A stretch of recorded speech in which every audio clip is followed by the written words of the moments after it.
किया। ये राज सिर्फ बहादुर लोगों के लिए है। तो फिर सही जगह आया हूँ।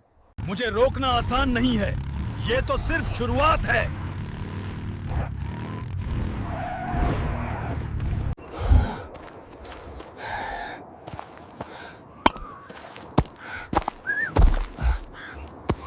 वापस चले जाओ, वो तुम्हें भी नहीं चोरेगा। जो डर गया समझो वो मर गया। ये जगह छुप रही है, लेकिन इसमें चीखियां दाफन है। अगर तुम यहां तक पहुंच गए हो तो अगला कदम मौत हो सकता है। अब अगला राज समझने का वक्त आ गया है। जंगल का असली सच यहां छुपा है।